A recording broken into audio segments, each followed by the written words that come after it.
साथियों नमस्कार। साथियों, जैसा कि आप जानते हैं कि बिहार में इलेक्शन आने वाले हैं और उससे पहले राहुल गांधी एक्टिवेट हो गए हैं और साथ में तेजस्वी यादव भी उनकी यात्राओं में शामिल हो गए हैं। और अभी एक वोटर अधिकार यात्रा नाम की 16 दिन की यात्रा इन्होंने निकाली थी, जो लगभग 1300 किलोमीटर तक पूरे बिहार में चली। और इस पूरी यात्रा में तमाम तरह के ड्रामे इन लोगों ने किए और अंततः नतीजा ये निकला कि अब बिहार में किसी भी हाल में राहुल गांधी या तेजस्वी यादव की सरकार नहीं आने वाली। वहां पर भाजपा के रास्ते साफ हो चुके हैं। इसमें भाजपा की कोई मेहनत नहीं है, जो मेहनत है राहुल गांधी की है।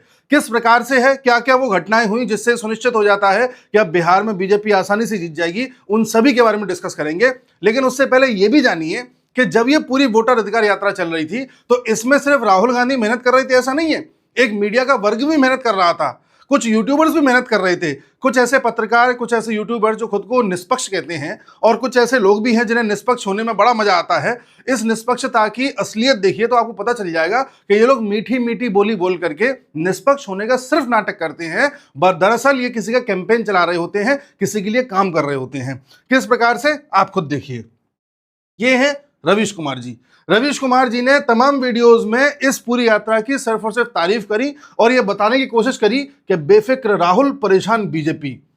एक वीडियो इनका वायरल हो रहा है जिसमें रवीश कुमार ये कह रहे हैं कि भाई देखिए, राहुल गांधी और तेजस्वी यादव जैसे ही बुलेट पर बैठे तो इनकी बुलेट पर बैठने की जो यात्रा है, इनकी जो स्माइल है, इनकी जो चर्चाएं हैं, उस पर लड़कियों का दिल आ गया है। इस तरह की बात कर रहे हैं और ये तक कह दिया है कि बुलेट पर बैठ करके इन्होंने बुलेट का मानवीकरण कर दिया है, यानी कि पहले तो बुलेट दानव थी, अब मानव बन गई है। और साथ में रवीश कुमार ये भी कह रहे हैं कि पहले एक जमाना था जब बुलेट को देख करके लोग दूर भागते थे, लेकिन इन लोगों ने बुलेट पर बैठ करके एक नया कल्चर तैयार किया और लोग अब बुलेट के पास आना चाह रहे हैं।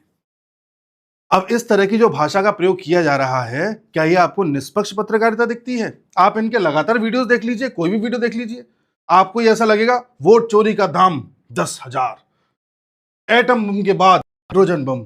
इसमें सिर्फ और सिर्फ ये आपको एक शब्दों के जाल में फंसाते हुए, चाशनी में लपेटते हुए इस तरह से पेश करते हुए आएंगे जैसे आपको लगेगा कि कितने निष्पक्ष पत्रकार हैं, जबकि फैक्ट पर बिल्कुल भी बात नहीं करेंगे।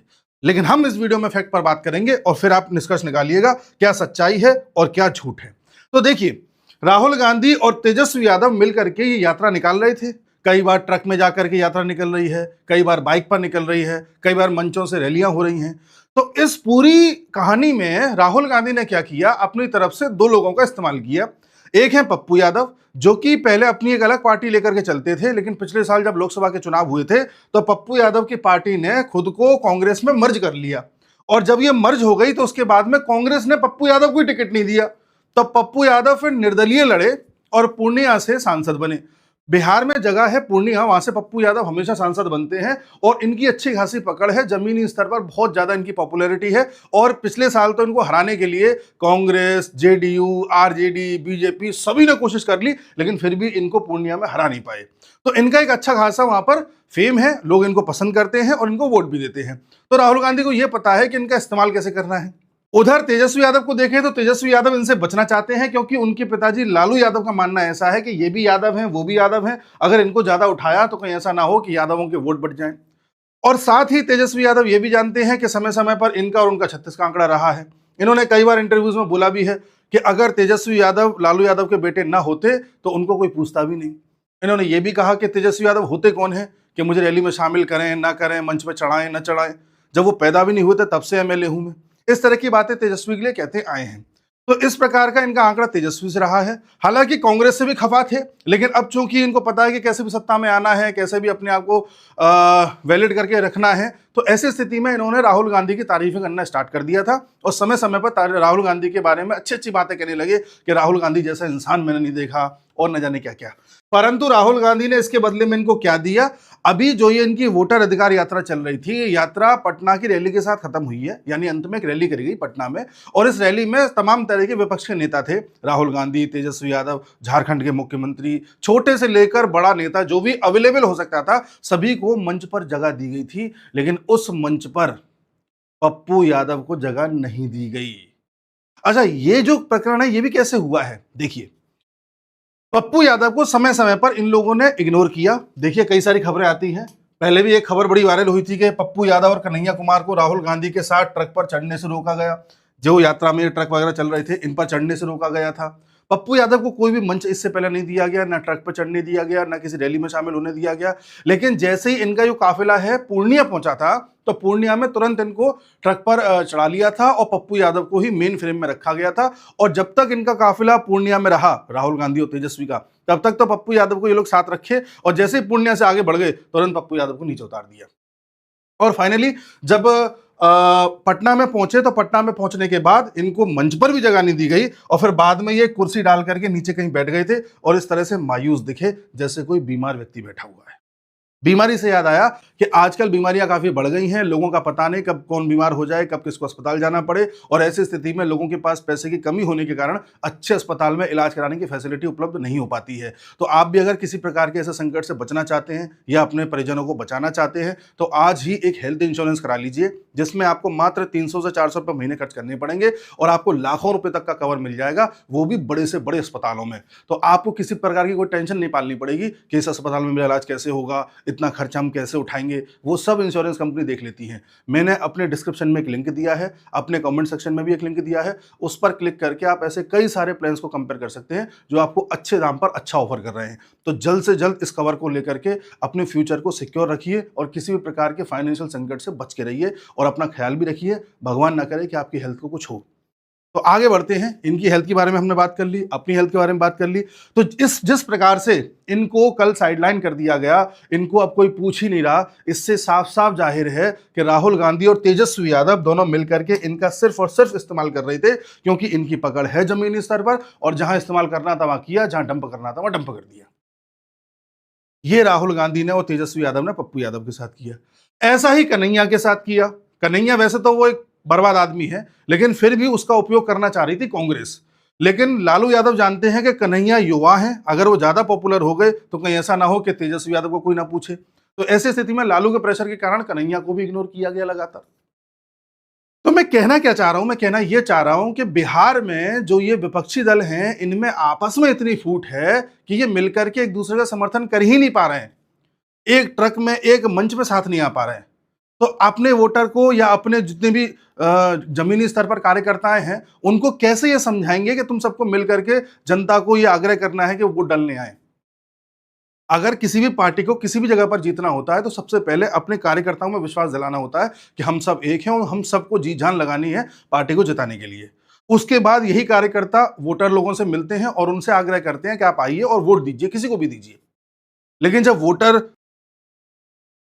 के कार्यकर्ता हैं वही आपस में लड़ रहे हैं, तो फिर कैसे काम चलेगा। तो राहुल गांधी यहां पर स्ट्रेटेजी सही नहीं बना पाए। उन्होंने वोटर अधिकार यात्रा के नाम पर लोगों को जोड़ने का प्रयास तो किया, लेकिन आपसी फूट के कारण लोग जुड़ नहीं पाए। दूसरी राहुल गांधी की गलती क्या रही? दूसरी राहुल गांधी की गलती यह रही कि पूरी इस यात्रा में राहुल गांधी ने कोई भी मुद्दा बिहार का नहीं उठाया। मुद्दा कौन सा उठाया साहब? कि अरे वोट चोरी हो रहा है, या मुद्दा उठाया एसआईआर का कि साहब ये जो पूरा रजिस्टर बनाया जा रहा है ये गड़बड़ है। मोदी को गाली दी जा रही है, मोदी जी की मां को गाली दी जा रही है। बताइए, आप मोदी जी की मां तक को लेकर के आ गए और ऐसे मंच से गाली दी गई जो आरजेडी और कांग्रेस का मंच था। तो बताइए, इससे ज्यादा गिरी हुई पॉलिटिक्स क्या हो सकती है? और बिहार के लोग इमोशनल होते हैं, वो इस तरह की चीजों को माफ नहीं करते। आप कितनी भी अच्छे काम करिए, कितनी भी अच्छी बातें करिए, लेकिन आप इस लेवल पर जाकर अगर बात करेंगे तो कोई भी एक मर्यादित आदमी इसको सहन नहीं करेगा। तो आपने ये भी ब्लंडर कर दिया। अच्छा, राहुल गांधी के मंच से इस प्रकार का भाषण कोई नेता दे रहा है, छोटा नेता हो कहीं का भी हो, तो वो तभी तो दे पा रहा है ना जब उसे पता है कि इस प्रकार के भाषण से मेरे नेता और मेरी जनता खुश होगी। तो आपने ऐसा कल्चर क्यों बना रखा है कि इस तरह के भाषण आपके मंच से दिए जा रहे हैं? तो ये भी एक बवाल हो चुका है। तो कहने का तात्पर्य है, अगर राहुल गांधी चाहते कि मुझे बिहार में पकड़ बनानी है या आरजेडी को जितवाना है, तो बिहार के मुद्दे उठाते। बिहार में रोजगार नहीं है बच्चों के पास, बिहार में पेपर आउट होने की शिकायतें आती हैं, बिहार में नीतीश कुमार किस तरह से पिछले कुछ समय में देखे जा रहे हैं, जैसे कोई बीमार पड़ गए हैं, कभी कुछ हरकत करते हैं, कभी कुछ हरकत करते हैं, उसको उठाना चाहिए था। बिहार में इंफ्रास्ट्रक्चर की बात उठानी चाहिए थी, बाढ़ की बात उठानी चाहिए थी। ऐसे मुद्दे हैं बिहार में जिसकी वजह से वहां का आम जनमानस बहुत परेशान है। उन मुद्दों पर तो ये नेता लोग बात ही नहीं कर रहे हैं। राहुल गांधी या तेजस्वी यादव या विपक्ष का कोई भी नेता ये बताए कि वो ऐसा क्या काम करेगा कि बिहार के लोगों को रोजगार मिल जाएगा। आप कहोगे सरकारी नौकरी दे देंगे, सरकारी नौकरी लिमिटेड है, करोड़ों लोग बेरोजगार हैं, उनके लिए कहां से लाओगे? बिहार में जमीन नहीं है, इंडस्ट्रीज कहां से बनाओगे? वहां के लोगों को किस प्रकार से रोजगार से जोड़ोगे? बिहार में कई कई जगह शराब पकड़ी जा रही है, उसकी एक तरीके से तस्करी हो रही है, इसके बारे में कोई बात नहीं कर रहा है। बिहार में किस तरह से किसानों को नुकसान हो रहा है, इस बारे में कोई बात नहीं कर रहा है। तो आपने इस पूरी यात्रा में कहीं भी नीतीश कुमार का जिक्र नहीं सुना होगा विपक्षी दलों के मुंह से कि नीतीश कुमार ऐसा कर रहे हैं, नीतीश कुमार वैसा। सिर्फ चर्चा सुन रहे हैं आप मोदी की, अरे मोदी ने ऐसा किया, मोदी ने वैसा किया। तो एक तरह से राहुल गांधी ने इस पूरी यात्रा को हाईजैक कर लिया, और जो यात्रा बिहार की लोकल होनी चाहिए थी, या जो मुद्दे लोकल उठने चाहिए थे, वो नेशनल उठा करके सबको अपने साथ जोड़ने का प्रयास किया कि कैसे भी करके ये हो जाए कि साहब नेता मैं हूं। आप समझ रहे हैं? अगर राहुल गांधी बिहार के मुद्दे बार बार उठाते तो लोगों का ध्यान कहां जाता? राहुल गांधी पे नहीं जाता, तेजस्वी यादव पे जाता। यार बिहार की बात हो रही है तो उसका मतलब इन्हें वोट दो, इन्हें वोट दो। राहुल गांधी ने इनको भी नहीं मजबूत होने दिया। अच्छा, एक चीज और, एक मंच से इन्होंने ये भी बोल दिया कि हम चाहते हैं राहुल गांधी पीएम बने, इन्होंने ये बात बोली। लेकिन राहुल गांधी ने पलट के किसी मंच से ये नहीं कहा कि इस बार बिहार में हम जीते तो तेजस्वी को सीएम बनाएंगे, कहीं नहीं कहा।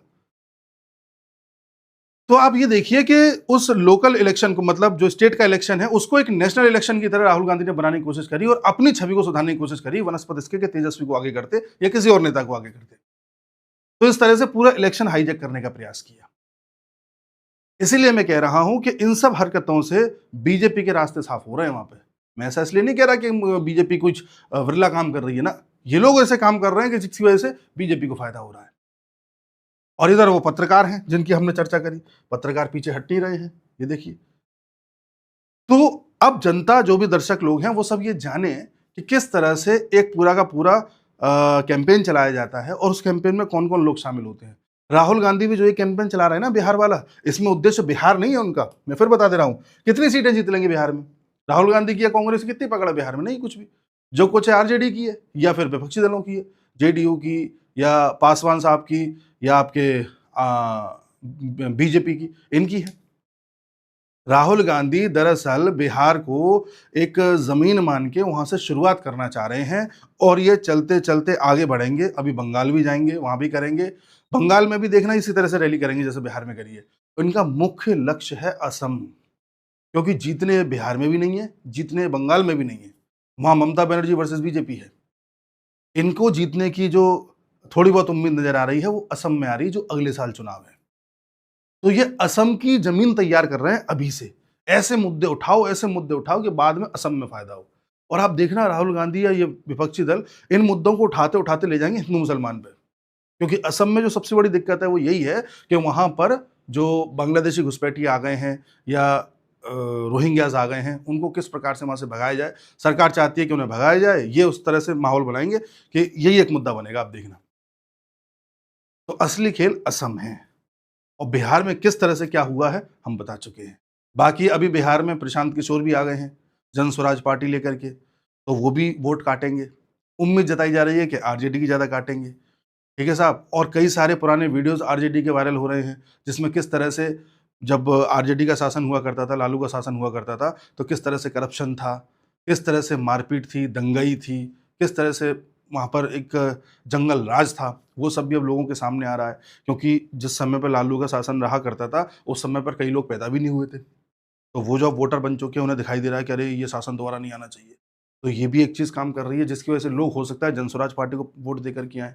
प्रशांत किशोर की पार्टी है। अब जब प्रशांत किशोर की पार्टी को वोट दिया जाएगा तो ऐसा तो है नहीं कि पार्टी जीती जाएगी, अभी उसकी इतनी भी पकड़ नहीं है कि पूरी तरह से सत्ता में आ जाए। तो कुछ वोट जो इनका उधर जाएगा तो इनको कमजोर करेगा, जिससे बीजेपी और मजबूत होगी। तो इस तरह से समीकरण बन रहे हैं। बाकी राहुल गांधी और इनके जो जितने भी समर्थक हैं, जिस तरह की भाषा का प्रयोग करते हैं मोदी जी के लिए, उस भाषा से एक बड़ा सेक्शन ऐसा है जो बहुत खफा हो जाता है और वो वोट बैंक भी इनसे छटकता है। तो आने वाले समय में देखते हैं क्या समीकरण बनते हैं। मिलते हैं अगले वीडियो में, तब तक के लिए नमस्कार।